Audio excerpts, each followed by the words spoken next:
आदरणीय दर्शकवृन्द नमस्कार। समसामयिक विषयमा केन्द्रित कार्यक्रम जिज्ञासामा म सन्तोष न्यौपाने यहाँहरूलाई हार्दिक स्वागत गर्दछु। यो कार्यक्रममा हामी नेपालमा विकसित पछिल्ला राजनीतिक घटनाक्रमहरू र तिनको निकास कसरी निस्कन सक्छ भन्ने विषयमा बहस गर्ने गर्दछौँ, कुराकानी गर्ने गर्दछौँ। यसै प्रसङ्गमा आज हामीले स्टुडियोमा नेपाली काङ्ग्रेसका नेता एवं कानुन न्याय तथा संसदीय मामिला मन्त्री दिलेन्द्र प्रसाद बडुलाई स्टुडियोमा निम्ताएका छौँ। खास गरी अहिले व्यवस्थापिका संसदको बैठक अवरुद्ध छ। थुप्रै प्रकारका ऐन कानुनहरू निर्माण गर्नुपर्ने अवस्थामा पनि बैठक लामो समयसम्म अवरुद्ध हुनाले यसले कस्तो असर पारेको छ। सँगसँगै सरकारको काम कारबाहीको बारेमा पनि हामी कुराकानी गर्नेछौँ। उहाँ हाम्रो स्टुडियोमा आइसक्नु भएको छ। उहाँलाई पहिला हामी कार्यक्रममा स्वागत गरौँ। वेलकम छ यहाँलाई। हस्, धन्यवाद। अब सुरुमै मैले भने कि अहिले जल्दो बल्दो एउटा इस्यु भनेको चाहिँ के छ भने अहिले चाहिँ सहमतिको एउटा चाहिँ केही दलहरूको सरकार छ र सरकारले कति काम अगाडि बढाउन सकेको छ अथवा कति बढाउन सकेको छैन, त्यो एउटा पार्टको कुरो छ। र सँगसँगै निर्वाचन आयोगले अब निर्वाचनको तयारीमा हामी जुट्यौँ भनेर एउटा एक खालको खाका पनि तयार गरिसकेको अवस्था छ।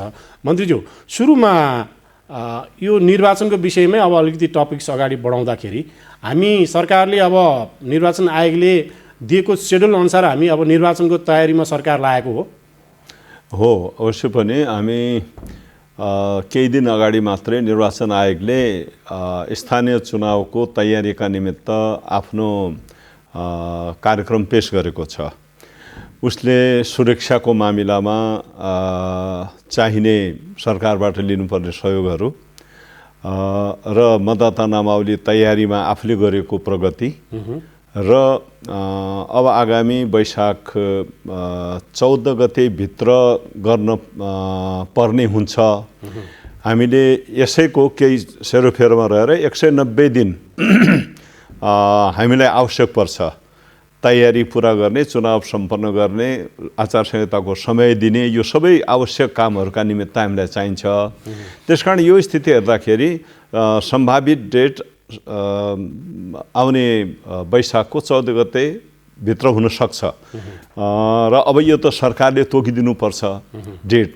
अब यो तोक्नुभन्दा पहिले हामी एक चरणमा गर्ने कि दुई चरणमा गर्ने कि अहिले निर्वाचन आयोगले एक चरणमा गर्दाखेरि खर्चको हिसाबले केही मितव्ययिता हुन सक्दछ, दुई चरणमा गर्दा खर्च झन्डै डबल हुने स्थिति हुन्छ र दुई चरण गर्दा के हुन्छ र एकमा के हुन्छ र एक चरणमा गर्दा एक साथ सबै सुरक्षाको प्रबन्ध हुन सक्ने हो कि होइन र कर्मचारीहरूको प्रबन्ध पनि त्यतिकै आवश्यक हुन्छ।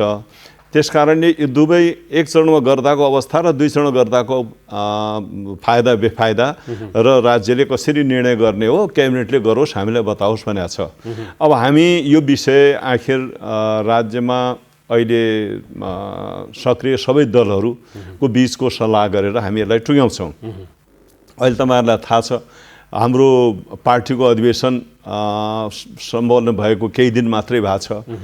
यता हाम्रो गठबन्धन सरकारमा रहेको एउटा महत्त्वपूर्ण दल छ नेकपा माओवादीको अधिवेशन जारी छ, चालिरहेको छ। अब यो सायद उहाँहरूले एक दुई दिन पछि सम्पन्न गर्नुहुन्छ र त्यसै प्रमुख प्रतिपक्षसित पनि ऊ पनि व्यस्त थियो आफ्नो अधिवेशनमा। त्यसकारण यो अधिवेशनको मौसम बन्यो। यति बेला जम्मै पार्टीहरू आफ्नो अधिवेशनमा छन्। त्यसले हामी ठिक समयमा यसको निर्णय गर्छौँ नै र सबै दलहरूसित सहमति गरेर हामी आसन्न स्थानीय चुनावलाई सम्पन्न गर्छौँ। भनेपछि सुरुमा स्थानीय चुनाव नै इम्पोर्टेन्ट रह्यो होइन? अब बाहिर कुरो चाहिँ के भने अब सुरुमा यता संसदीय चुनाव गर्ने कि भन्ने कुरा पनि आइरहेको थियो होइन? अब निर्वाचन आयोगले जे सुझाव दिएको छ त्यसैलाई फर्स्ट प्रायोरिटी रहने भयो सरकारको।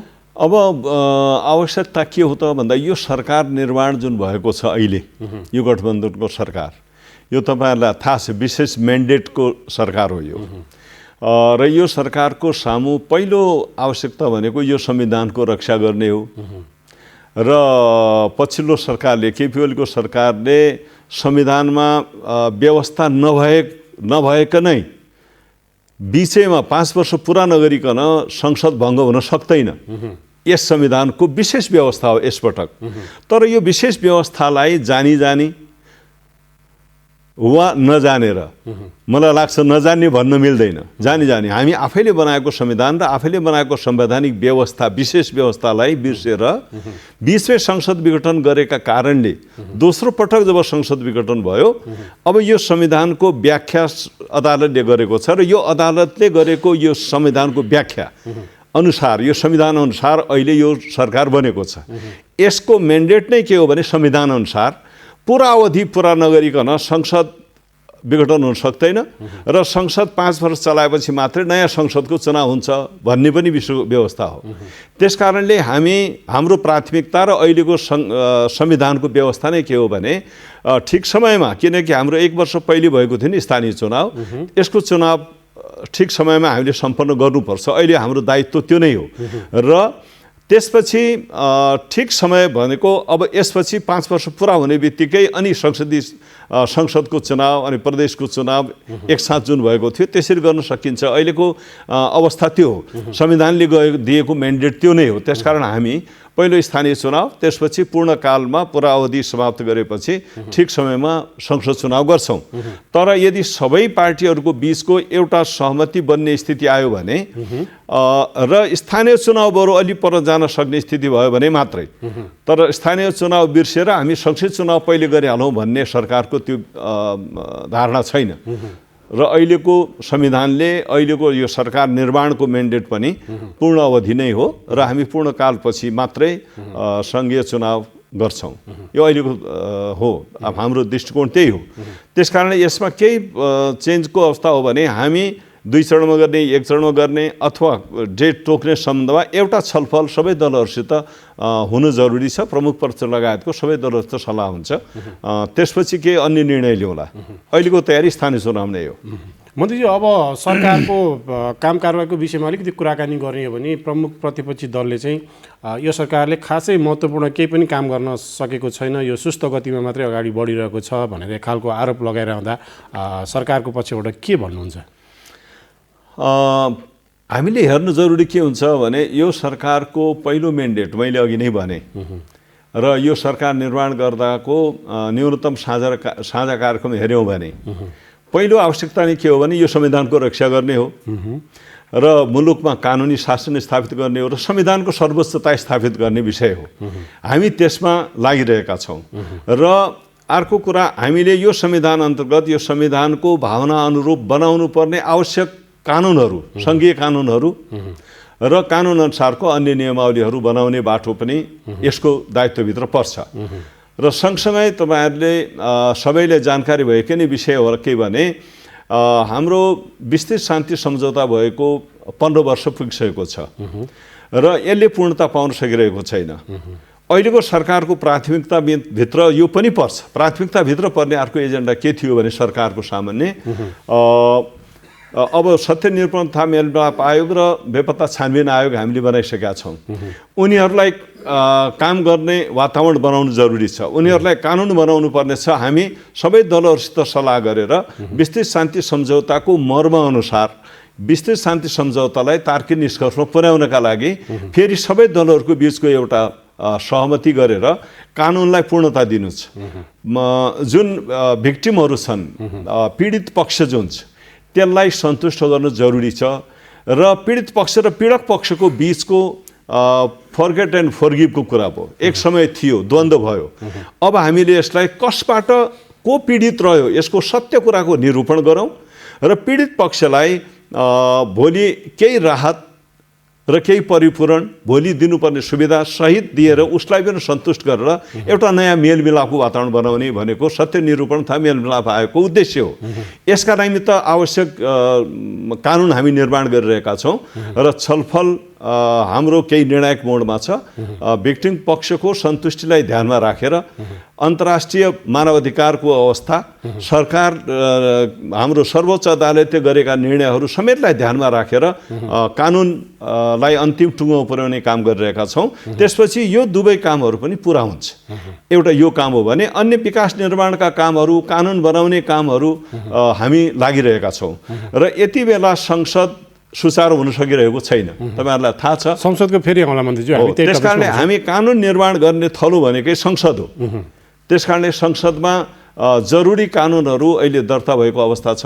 संसद चल्न नसक्दा नचलेको अवस्थामा हामीले केही अध्यादेशहरू ल्यायौँ र संसदमा पेश गरौँ संवैधानिक व्यवस्था अनुसार पहिलो दिनमै। केही पारित पनि भएका छन्, तर केही कानुनहरू ल्याउने क्रममा केही संसदभित्रको अवरोधले केही ढिलाइ भइरहेको छ। अब सँगसँगै एउटा इम्पोर्टेन्ट अहिले चर्चाको विषय भनेको चाहिँ सरकार र पब्लिकलाई पनि एउटा चासोको विषय एमसिसी जुन प्रोजेक्ट छ, यसलाई पारित गर्ने विषयमा चाहिँ सामान्य प्रधानमन्त्री शेरबहादुर देउवाले पनि भनिसक्नु भएको छ कि यो पारित गर्नुपर्छ। उहाँले अस्ति एउटा कार्यक्रममा त भन्नु नै भएको छ, यो पहिला राम्रोसँग पढ्नुहोस् यो के छ भनेर पनि उहाँले त्यो एउटा प्रसङ्गमा त्यो कुरो पनि ल्याउनु भएको छ। यसलाई अलिकति छोटकरीमा बताइदिनु न, यो चाँडै नै पारित गर्ने मनस्थितिमा सरकार छ कि अलिकति पोस्टपोन हुन्छ कि के छ सरकारको तयारी? अब यो यथार्थ के हो भने एमसिसी नेपाल जस्तो डेमोक्रेटिक कन्ट्री, लोकतान्त्रिक मुलुक जहाँ विकास निर्माणका पूर्वाधारहरू तयार हुन सकिरहेका छैनन्, जहाँ मानवाधिकारको अवस्था कमजोर छ, त्यस्ता ठाउँमा डेमोक्रेसीलाई र डेमोक्रेटिक कन्ट्रिजहरूको विकास निर्माणमा सहयोग पुर्याउने हिसाबले अमेरिकन सरकारले स्थापित गरेको मिलेनियम च्यालेन्ज कम्प्याक्ट एउटा संस्थाले दिएको यो अनुदान हो। झन्डै 56 अरब रुपियाँ अनुदान नेपालले प्राप्त गरिरहेको छ। यसको उपयोग गर्नुपर्छ मुलुकको समृद्धिको लागि, मुलुकको विकासको पूर्वाधार तयार गर्नका लागि। यस अन्तर्गत ट्रान्समिसन लाइन बनाउने, बिजुली यति धेरै सम्भाव्यता छ, बिजुली जेनेरेसन गर्न पनि हामीलाई विदेशी सहयोग माग्नुपर्ने, ऋण माग्नुपर्ने अवस्था हुन्छ। अब आखिर त्यसलाई पनि हामीले यदि यसलाई एक्सपोर्ट गर्न सकेनौँ, बेच्न सकेनौँ भने त्यसबाट लिन सक्ने फाइदा हुँदैन र बेच्नका निमित्त ट्रान्समिसन लाइन चाहिन्छ। हाम्रो राजमार्ग जस्तै बिजुलीको राजमार्ग नै हो ट्रान्समिसन। त्यो एउटा सुविधाजनक ट्रान्समिसन भारत र बङ्गलादेशको बजारसित जानका लागि बनाउने र सडक यातायात र पहुँचलाई पनि अझ सुविधाजनक बनाउने यो अत्यन्त आवश्यक पूर्वाधार हो नेपालको विकासका लागि। तर यति हुँदा हुँदैन पनि किन ढिलो भयो त? अहिलेसम्म यो किन पारित हुन सकेन भने केही आशंकाहरू उठिरहेका छन्, आशंका उठाइएको छ। यसको आवश्यकता छ, यसमा दुईमत छैन, तर यसलाई जटिल बनाइयो। किन भन्दा यो बन्न नहुने अवस्था थियो। यसको आवश्यकता के हो, यो कति आवश्यक छ भन्ने कुरा भन्दा यो आवश्यक छैन, यो त कुनै रणनीति अन्तर्गत आयो भन्ने विभिन्न जो आशंकाहरू जनस्तरमा आइरहेछन्, यसलाई पनि सबै पार्टीहरूले मिलेर नै यसको समाधान हुनसक्छ। यसको आवश्यकता छ, तर यो लागू गर्दा के हो त जनताको जिज्ञासा, के हुन् त आशंकाहरू, यसलाई सन्तुष्ट गर्नुपर्ने पनि पार्टीहरूकै दायित्व हुन्छ। त्यसकारण सबै पार्टीहरूसित सल्लाह गरेर सहमतिका साथ हामी यसलाई पारित गराउँछौँ। हाम्रो सामान्य प्रधानमन्त्रीले भन्नुभएको कुरा पनि सबै पार्टीहरूसित हामी सल्लाह गरेर सहमतिका साथ यसलाई अगाडि बढाउँछौँ। किनभने यो मुलुकको आवश्यकता हो, कुनै पार्टी विशेषको कसैले पास गर्नुपर्ने, कसैले विरोधी गरिरहनुपर्ने भन्ने अवस्था होइन। मुलुकको समृद्धि, मुलुकको विकासका निमित्त हाम्रो जुन सपना छ त्यसलाई पुरा गर्न यदि हामी अनुदान पनि लिँदैनौँ भने ऋणमा कति ऋण लिन्छौँ? त्यसकारण ऋण लिनुभन्दा पनि अनुदान पाएको जुन फन्ड छ यति महत्त्वपूर्ण छ, यसलाई उपयोग गर्नुपर्छ मुलुकको हितमा। तर केही आशंका छन्, त्यसलाई क्लियर गर्नुपर्छ। दलहरू बसेर यसलाई समाधान गरेर हामी अगाडि बढाउँछौँ। हाम्रो सामान्य प्रधानमन्त्रीले भन्नुभएको कुरा त्यो नै हो र यसका निमित्त पनि फेरि यही समस्या हो, दलहरू आफ्नो अधिवेशनमा जुटेका कारणले पनि केही ढिलाइ भइरहेछ र यो विषय मलाई लाग्छ एउटा छलफल पछि टुङ्ग्याउने र सहमतिका साथ यसलाई पार लगाउनुपर्छ भन्ने आवश्यकता हो। त्यसो भने मन्त्रीज्यू, अब एमसिसीको बारेमा यत्रो धेरै बाहिर जे कुराहरू आइरहेको थियो, सरकारले योभन्दा अगाडिको सरकारले पनि यसलाई अलिकति पास गर्ने विषयमा अगाडि बढाउँदा पनि त्यो पनि पास भएन, त्यतिखेर पनि प्रोसेस अलिकति सुरु भएको पनि अवस्था थियो र यो एकदम ठुलो प्रोजेक्ट सबैलाई थाहा छ, यो नेपालको हितको लागि छ, नेपालीहरूको हितको लागि छ, यो राष्ट्रघात पनि होइन। यसलाई चाहिँ विभिन्न खालका हल्लाहरू पनि फिजाइएको कुराहरू पनि आइरहेको छ होइन, यो राष्ट्रघाती कदम हो, यसलाई त राष्ट्रलाई त्यसले ठुलो असर पार्छ पनि भनिएको छ। तर खास गरी त्यो एमसिसीको एग्रिमेन्टमा बुदाहरूमा के त्यसमा कजहरू राखिएको छ त्यो बारेमा सरकारले अथवा अरू दलहरूले पनि पब्लिकलाई चाहिँ अलिकति क्लियर गर्न नसकेको अवस्था हो, त्यसमा सहमत हुन सक्नुहुन्छ? किनभने त्यो त यदि पास गर्नुहुन्छ भने त ओपेनली सबै कुराहरू क्लियरली पब्लिकमा वेबसाइटमा हालिदिने, त्यहाँ केही संशोधन गर्नुपर्ने बुदाहरू छ भने त्यो किन गर्न नसकेको भन्ने गुनासो पनि पब्लिकहरूको छ। अलिकति क्लियर गरिदिनु। अवश्य पनि कुरा के हो भने नि केही आशंकाहरू उठाइए, यदि ती आशंकाहरू उठाइएका हुन् भने ती किन र यथार्थ के हो भन्ने जवाब त दिनुपर्छ। तर यो बिचमा भयो के त भन्दाखेरि तपाईँहरूलाई थाहा छ अहिले हामी सत्तामा पुग्यौँ र हामीले पास गर्नुपर्छ भन्ने, र आज प्रतिपक्षमा पुगेको छ नेकपा एमाले। हिजो सत्तामा आफै छँदाखेरि जसरी पनि पास गर्नुपर्छ भनेर संसदमा प्रस्तुत गर्ने तयारी थियो र उहाँले संसदमा सभामुखले सहयोग गरेन, अन्यथा हामी त पास गरिसकेका हुन्थ्यौँ, उहाँहरूले नै भनिरहनु भएको हो। र हामी त सुरुदेखि भनिरहेका छौँ के भने यो मुलुकको हितमा छ, डेमोक्रेसीको हितमा छ, डेमोक्रेसी मार्फत मुलुकको समृद्धि र स्थायित्व प्राप्त गर्नका निमित्त यसले महत्त्वपूर्ण भूमिका खेल्न सक्छ। तर यसको आवश्यकता छ, र तर यसलाई यदि कुनै किसिमको आशंकाहरू भने त्यसलाई आशंकाहरूलाई स्पष्ट गर्ने पनि दायित्व सरकारमा बसेकै दलहरूको हो। त्यसकारणले यो विषयलाई राजनीतिको विषय बनाउनु हुँदैन, यो मुलुकको समृद्धिको विषय हो। त्यसकारणले मुलुकको राजनीतिक र आर्थिक विकासका निमित्त हाम्रो एउटा मिनिमम समझदारी पनि हुन सकेन भने मुलुकको भविष्य हुँदैन। त्यसकारण यो सत्तामा छँदा एउटा कुरा, विपक्षमा गइसकेपछि अर्को कुरा गर्ने विषय नै होइन यो। त्यसकारणले यसको आवश्यकता छ भन्ने विषय त सहमत हो यदि एमाले भने पनि, मलाई लाग्छ उहाँले पनि सहयोग गर्नुहुन्छ। र सत्तामा अहिले जुन हामी पुगेका छौँ र हाम्रो नेतृत्वमा अहिले सरकार बनेको छ, हामीले त सत्तामा हुँदा पनि नहुँदा पनि यसको आवश्यकता छ भनिरहेका छौँ। तर यसको निमित्त के हो त यथार्थ भनेर बुझाउन चाहिँ नसकिएको अवस्था नै हो हामीलाई जस्तो लाग्छ। त्यसकारण धेरै आशंकाहरू छन्, ती के हुन्, यथार्थ हुन् भने त्यसलाई समाधान गर्ने विषय हुन्थ्यो, होइन यो एउटा राजनीतिक विषय बनाएर यसलाई असफल गर्नुपर्छ, कोही सरकारमा भएको बेला यसलाई किन ल्याउन दिने भन्ने ढङ्गले हेर्न हुँदैन। त्यसकारण अहिलेको आवश्यकता के हो भने यसका बारेमा आशंकाहरूलाई स्पष्ट गर्ने, दलहरूको बिचको एउटा सहमतिको अवस्था निर्माण गर्ने र यसलाई मुलुकको हितमा प्रयोग गर्ने, यो फन्डलाई अहिलेको आवश्यकता त्यो नै हो। जस्तो अब प्रमुख प्रतिपक्षी दल तपाईँले भने जस्तै नेकपा एमाले चाहिँ यसलाई पास गर्नुपर्छ भन्ने लाइनमा छ, अडानमा छ ऊ अझै पनि। तर अब सँगसँगै गठबन्धन सरकारमा जो अहिले सत्तामा नेपाली काङ्ग्रेसको नेतृत्वमा जुन सरकार छ त्यहाँभित्र पनि त्यहाँभित्रका पार्टी बिच पनि केही असमझदारी छ र यो विषयमा अझै क्लियर भएको छैन। मलाई लाग्छ उहाँहरू पनि आफ्नो पार्टीभित्रको महाधिवेशन व्यवस्थापन गर्दै हुनुहुन्छ, महाधिवेशनमा पनि हुनुहुन्छ भने मलाई लाग्छ यस विषयमा पनि उहाँहरू आफ्नो पार्टीभित्रको दृष्टिकोण पनि निर्माण गर्दै होला र यसको आवश्यकता छ र यसमा के कमजोरी हुन्, यसलाई कसरी समाधान गर्न सकिन्छ गर्छौँ भन्ने विषयको पनि छलफल सायद मलाई लाग्छ उनीहरूभित्र भइरह होला। तर मलाई पुरै विश्वास छ के भने यो मुलुकप्रतिको जिम्मेवार पक्षले यसलाई यदि केही छ त्रुटिहरू साँच्चै छन् भन्ने सच्याउने एउटा कुरा हो, त्यसमाथि छलफल गरेर बसेर टुङ्ग्याउन सकिन्छ नि त।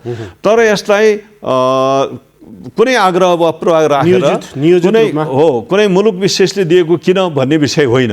हामीले अमेरिकन सहयोगलाई पनि इन्कार गर्न हुँदैन, यो मुलुकको हितमा छ। यति मात्रै होइन, उसले त एडिबी, वर्ल्ड ब्याङ्क, डिफिड जस्ता संस्थाहरूमा त उसको स्वामित्व छ नि त, ठुलो स्वामित्व छ। त्यसकारणले यदि यसलाई नल्याउँदा के हुन्छ भनेर पनि देख्नु पऱ्यो नि, नल्याउनु पर्ने कारण के हो त स्पष्ट गर्नु पऱ्यो नि। त्यसकारण ल्याउने हो भने यसको उपयोग मुलुकको समृद्धिलाई गर्नुपर्छ, एक हामीले गर्नुपर्ने कुरा। दोस्रो कुरा, यसका निमित्त राष्ट्रिय पार्टीहरूले राष्ट्रप्रतिको जिम्मेवारी बोध गरेर यसका निमित्त सबैले आफ्नो पार्टी पङ्क्तिमा पनि यसको जानकारी गराउनुपर्छ भन्ने मलाई लाग्छ। यो विवादको विषय बन्न दिनु हुँदैन। यसरी हो अहिलेको अवस्था। त्यसकारण केही ढिलाइ भइरहेछ, एउटा सहमति र समझदारीको वातावरण बनाएर यसलाई अगाडि बढाउनुपर्छ। भनेपछि यो हामी निर्वाचनको कुरा गरिरहेका छौँ, त्यो निर्वाचन अगाडि नै हामी यो विषयमा एउटा सहमतिमा पुग्छौँ र पास गर्न सक्ने अवस्था रहन्छ, होइन? सहमति निर्माण गर्ने प्रोसेसमा छौँ र सहमति निर्माण हुन्छ भन्ने मलाई लाग्छ। र सहमति बेगर हामीले जबरजस्ती पास गराउने र अर्काले विरोध गरिरहने अवस्थाको त अन्त हुनु पर्यो नि त।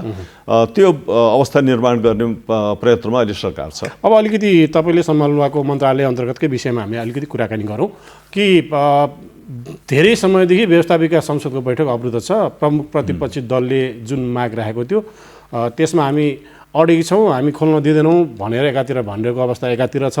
अर्कोतिर के छ भने थुप्रै प्रकारका नियम कानुन तपाईँले भने जस्तै संविधानको रक्षार्थको लागि पनि धेरै चिजहरू छन्। अब त्यसरी संसद खोल्नुपर्ने एकदमै नेसेसरी भएको टाइममा प्रतिपक्षी दलको कारणले गर्दाखेरि यो संसद अवरुद्ध भइरहेको छ।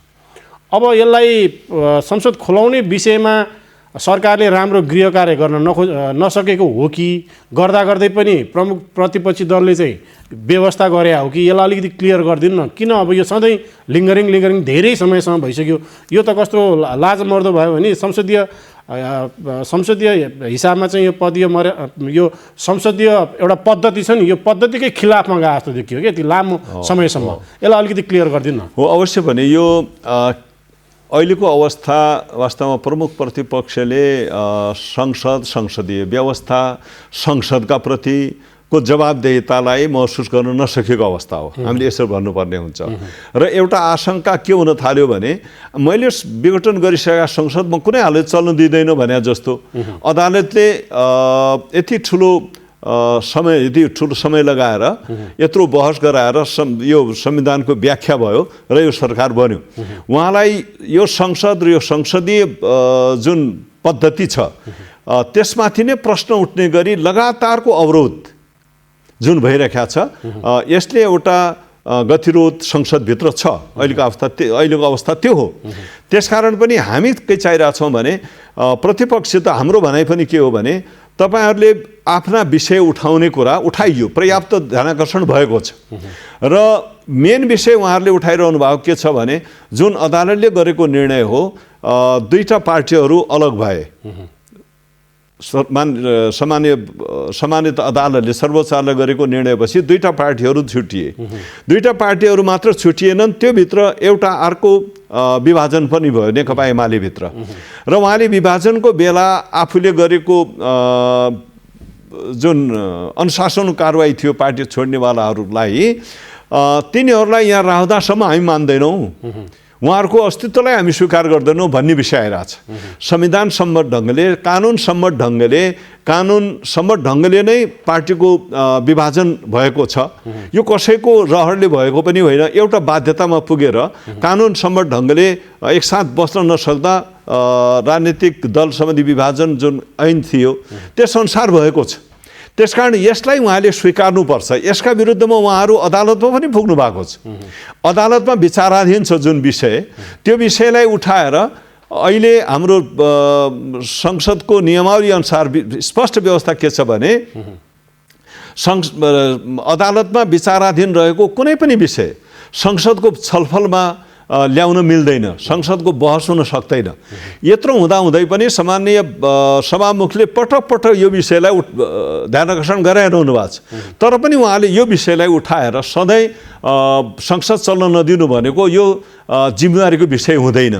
त्यसकारण संसदप्रतिको जिम्मेवारी भनेकै के हो भने जनता जो सार्वभौम छ, जसले हामीलाई निर्वाचित गरेर संसदमा पठाएको छ, त्यो संसद त जनताका दैनिक समस्याहरूको सरोकारको विषय उठाउने समय हो। मुलुकका निमित्त चाहिने आवश्यक कानुनहरू बनाउने थलो हो जहाँ हामीलाई पठाएको छ संसदले। होइन हामी संसदमा संसदीय गतिविधिहरू ठप्पै रोकेर लामो समयसम्म यदि हामी यसरी जान्छौँ भने यो जनताप्रतिको पनि जवाबदेहिताको अभाव रह्यो। त्यसकारण एउटा जनताप्रति जवाबदेही पार्टीले, जनताबाट निर्वाचित भएको एउटा पार्टीले संसदको भरपूर उपयोग गर्न सक्नु पर्थ्यो। सरकारले कहाँ गल्ती गर्दैछ त्यसको बरु उपयोग गर्नु पर्यो नि संसदमा बोलेर। एउटै विषयलाई उठाएर जुन फेरि अदालतमा विचाराधीन छ, उहाँले यसलाई उठाएर संसद चल्न नदिनु, यो यसका कारणले पनि सरकारले चाहेका कतिपय महत्त्वपूर्ण विधेयकहरू अहिले हामी अगाडि बढाउन सकिरहेका छैनौँ। र जस्तो नागरिकताको विधेयक ऐन छ, धेरै छलफल भएपछि पुगेको छ। त्यसको अभावमा धेरै नागरिकहरू नागरिकता पाउन वञ्चित भए। उनका बालबच्चाहरूले नागरिकता पाउन नपाउने भयो। आमा बुवाले नपाएपछि बालबच्चाले पाएन। उनीहरू पढ्दाखेरि उनको जन्म दर्ता भयो को नाम र उनका आमा बाबुको नाम लेखाउन नसकियो अथवा किनभने नागरिकता पाएको छैन। जागिर खाने, बैंकमा कारोबार गर्ने यस्ता समस्याहरूमा आज जनताले दुःख पाइरहेछन्। यसप्रति जिम्मेवार हुनु पर्थ्यो नि त प्रभु प्रतिपक्षले। त्यस्तै सङ्घीय निजामती सेवा ऐन हामीले पारित गर्नु लामो समयदेखि अड्किरहेको थियो, तर त्यो अहिले पनि हामी अगाडि बढ्न सकिरहेका छैनौँ। र त्यो नबढाउँदा सङ्घीयतालाई संस्थागत गर्ने विषय, सङ्घीयताभित्र सङ्घको कर्मचारी, प्रदेशको कर्मचारी, स्थानीय कर्मचारीका निमित्त चाहिने कानुनी आधारहरू हामीले दिन सकिरहेका छैनौँ। त्यसकारण सङ्घीयताको कार्यान्वयनमा पनि स्थानीय तहमा र प्रदेश तहमा बन्नुपर्ने कानुन र नियमहरू बन्न सकिरहेको छैनन्। त्यसकारण यति ठुलो अवरोधहरू भइरहेको छ। त्यस्तै महत्त्वपूर्ण विधेयकहरू पनि पास गर्नुपर्ने यो संसद हो, यो विधेयक संसद भन्छन् यसलाई, विधेयक सेसन हो यो। त्यसकारण यसलाई हामी कानुन निर्माणको बाटोमा अगाडि बढाउँ र जनताका विषयहरू उठाउने, राष्ट्रिय अन्तर्राष्ट्रिय राजनीतिका विषयहरू उठाउने, त्यसमाथि छलफल गराउनु पर्नेमा प्रमुख प्रतिपक्षले संसदलाई बन्द गरेर एउटा जिम्मेवारीको काम गरिरहेको छैन। यो दुःखद पक्ष छ। त्यसकारण अहिले पनि हामी त अब प्रमुख प्रतिपक्ष पनि संवाद गर्न चाहिरहेको हाम्रो सम्माननीय प्रधानमन्त्रीले, दलको नेता पनि उहाँ हो र उहाँले प्रमुख प्रतिपक्षसित पनि म संवाद गर्छु भन्ने कुरा सार्वजनिक भनिरहनु भएको छ। र उहाँहरू फेरि यही समस्या के हो भने अहिले हाम्रो अधिवेशन कारणले केही समय लागेको छ र अधिवेशन समाप्त हुने बित्तिकै हामी गठबन्धन दलहरूको एउटा दृष्टिकोण बनाउने र प्रमुख प्रतिपक्ष पनि वार्ता र संवादलाई अगाडि बढाउने कुरा हो। उहाँहरू कार्यव्यवस्थामा पनि उपस्थित भइरहनु भएको छैन, हुनुहुन्छ आफ्नो कुरो राखेर हिँडिहाल्नुहुन्छ। त्यसकारण उहाँले सहयोग गर्नुपर्छ र राष्ट्रप्रतिको र संसदप्रतिको जिम्मेवारी बोध गर्छ होला प्रमुख प्रतिपक्षले। हामीले त्यो विश्वास साथ अब वार्ता र संवादले यसको समाधान होला, हाम्रो विश्वास त्यो छ। अब अझै संसद अवरुद्ध भयो नि, यहाँले भने जस्तै जुन महत्त्वपूर्ण विधेयकहरू हामीले पारित गर्नुपर्ने छ नि, सरकारले अध्यादेश मार्फत चाहिँ यदि साँच्चै अलिकति ढिलो हुने भयो भने त्यो प्रोसेसमा पनि जान सक्ने अवस्था रहन्छ। अब अहिले संसद चलिरहेको बेला अध्यादेश आउन सक्दैन। हामीले यही समस्या कारणले केही अन्य जरुरी कानुनहरू हामीले अध्यादेशका रूपमा ल्यायौँ। 6वटा अध्यादेश हामीले संसदमा पहिलो दिनमा, जति बेला संसद चलिरहेको थिएन, अध्यादेशको सहारा लिनु पर्यो। संसद योभन्दा पहिलो संसद पनि ठिक ढङ्गले चलिदिया भए त्यसमा पनि पारित हुन्थ्यो, भएन। तर त्यो संसद बजेटसित बढी सम्बन्धित हुन्छ र यो संसदमा हाम्रो अपेक्षा थियो अब हामी कानुनलाई अगाडि बढाउँछौँ भन्ने, तर त्यो पनि नभएपछि केही ल्याइएका अध्यादेशहरू हामीले पहिलो दिन नै, हाम्रो संविधानको व्यवस्था पनि त्यही छ, पहिलो दिनमै पेश गऱ्यौँ र त्यसपछि हामीले एक हप्तापछि अहिले तिनीहरूलाई पारित पनि गरेका छौँ। तर हाम्रो चाहना त्यो थिएन। उहाँहरू नाराबाजी गरिरहने, हामीले जबरजस्ती पास गरिरहनेको अवस्था उपयुक्त होइन। सकेसम्म त्यो अवस्था नआओस् भन्ने हाम्रो दृष्टिकोण छ र अब मलाई लाग्छ हामी आवश्यक कानुनहरू निर्माण गर्ने प्रोसेसमा जान्छौँ होला र प्रमुख प्रतिपक्षले हामीलाई, सरकारलाई सहयोग गर्छ। आफ्नो भूमिका पनि संसदमा खेल्नका लागि पनि संसद चल्छ होला भन्ने हामीले विश्वास गरेका छौँ। मन्त्री, छोटकरीमा अब हाम्रो कार्यक्रमको समय सिद्धिसकेको छ। तपाईँले कानुन न्याय तथा संसदीय मामिला मन्त्रालय सम्हालिसकेपछि तपाईँले मुख्य कुरा आफ्नो एउटा प्राथमिकता हुन्छ नि, केलाई अहिले प्राथमिकता दिइराख्नु भएको छ मन्त्रालयमा? एउटा त मैले भने यो सरकार निर्माण हुँदा सरकारका सामान्य रहेको केही दायित्वहरू छन्। कानुनी राज्य का निमित्त भनेकै कानुनको शासन हो, कानुन बन्नुपर्छ। कानुनहरूलाई ड्राफ्ट गर्ने काममा हामी अहिले लागिरहेका छौँ। कतिपय कानुनहरू अहिले ड्राफ्टमा छन् एकातिर, र दोस्रोतिर अहिलेको अवस्था के हो भने मेरो यो मन्त्रालयको नाम पनि तपाईँलाई थाहा छ, कानुन निर्माण गर्ने कानुन हो, न्याय दिने न्यायालयले हेर्ने हो र संसदीय मामिला पनि हो, संसदको कुरा पनि हामीले गर्यौँ। त्यसकारण यो तीनवटै कार्यक्षेत्रभित्र न्यायालयको काम चाहिँ न्यायालयले गर्छ, जसमा हाम्रो कुनै हस्तक्षेप हुन सक्दैन। यो स्वतन्त्र हुन्छ, हाम्रो संविधानले कल्पना गरेको न्यायपालिका। तर यो स्वतन्त्र न्यायपालिकाले कानुन सम्मत ढङ्गले न्याय दिलाउने काम जुन गर्दछ, हाम्रो कुनै किसिमको त्यहाँ पहुँच हुन सक्दैन। उसको स्वतन्त्र न्याय दिने उसको अधिकार छ। तर त्यो न्यायपालिकाले दिने कार्य सम्पादन, जो न्याय सम्पादनको गति छ, अत्यन्त सुस्त भयो। अदालतमा पुगेका निर्णय मुद्दाहरू पुगिसकेपछि, कति बहस गरिसकेपछि कति समयमा फैसला भइहाल्छ भन्ने कुरा सुनिश्चित छैन र सधैँ पेसिस लगाउने, सरेको सरै गर्ने। त्यसकारणले यो अदालतको जुन न्याय प्रणाली छ त्यसलाई कानुन निर्माण गरेर पनि केही जसरी हामीले संघीयतामा मुलुक गएको छ, शासन प्रशासन संघीयतामा चलिरहेको छ, तर न्यायिक क्षेत्रको संघीयतालाई पनि लागू गर्यौँ भने र तीनवटै तहमा अधिकारहरू निक्षेप गर्यौँ भने केही मुद्दाहरू जिल्ला तह र उच्च अदालतको तहमा अन्तिम फैसला हुने भयो भने सबै मुद्दाहरू सर्वोच्च अदालतमा आउँदैनन्। सर्वोच्च अदालतमा यति मुद्दाको चाप भयो, अहिले झन्डै 38,000 मुद्दाहरू अहिले सर्वोच्च अदालतमा छन् र अदालतमा अहिले आएर त केही गतिरोध पनि छ, त्यसले केही विलम्ब भयो होला र पनि अब अहिले बेन्चहरू चल्न थालेका छन्, अदालत फैसलाको सुरुवात भइरहेको छ। तर योभन्दा पहिले र अहिले पनि अवस्था के हो भने सर्वोच्च अदालतमा मुद्दाको धेरै ठुलो चाप छ र न्याय प्रणालीमा ढिला भयो, विलम्ब भयो।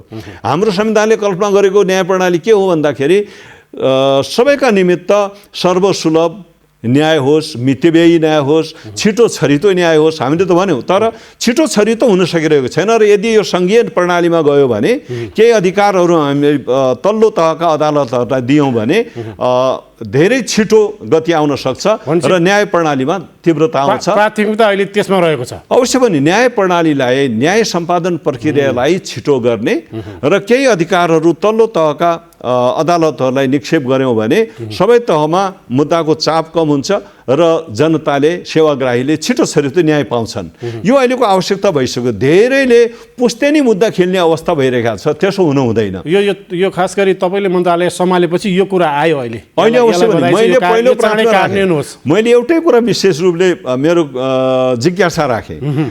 हामी त जनताको प्रतिनिधि पनि हौ नि, अदालतमा हामीले केही प्रवेश गर्न नपरौँला, तर जनताको सरोकार के हो भने न्याय छिटो छरितो सर्वसुलभ र मितव्ययी हुन सकेन।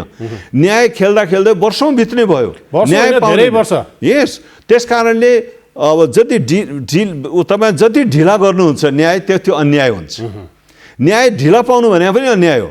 त्यसकारण समयमा न्याय दिनु जरुरी छ। यसलाई समयबद्ध गर्नुपर्छ। कुनै मुद्दा अदालतमा पुगिसकेपछि, मुद्दा दर्ता भइसकेपछि उसको अपेक्षा के हुन्छ भने छिटोभन्दा छिटो न्याय पायो हुन्थ्यो।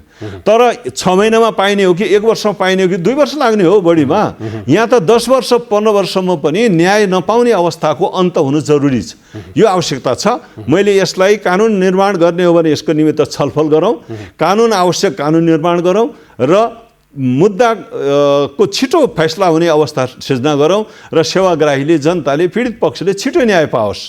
यतातिर पनि हामीले कानुनी व्यवस्था गर्नु जरुरी छ। म त्यतिखेर लागिरहेको छु। हस् मन्त्रीज्यू, हाम्रो कार्यक्रमको समय सिद्धियो, यहाँ आइदिनु भयो, व्यस्त समय पनि यहाँलाई धन्यवाद। हस्, धन्यवाद। यहाँले पनि केही सरकारका सामान्य रहेका मूलभूत दायित्वका बारेमा र अहिलेको वर्तमान अवस्थामा मेरा जिज्ञासाहरू, मेरो विचारहरू राख्ने तपाईँले जुन मौका दिनुभयो, धेरै धन्यवाद। दर्शकवृन्द, अहिले हामीले कुराकानी गऱ्यौँ कानुन, न्याय तथा संसदीय मामिला मन्त्री एवं नेपाली कङ्ग्रेसका केन्द्रीय सदस्य शालीन व्यक्तित्व दिलेन्द्र प्रसाद बडुसँग। खास गरी सरकारले अगाडि बढाउन लागेका काम कारबाहीहरू सँगसँगै कानुन उहाँले सम्हाल्नु भएको मन्त्रालयको काम कारबाहीको विषयमा हामीले केन्द्रित रहेर कुराकानी गऱ्यौँ। यसको साथसाथै हाम्रो कार्यक्रमको समय पनि सिद्धिसकेको छ। हाम्रो सम्पूर्ण टिम लगायत म पनि आज्ञा चाहन्छु। नमस्कार।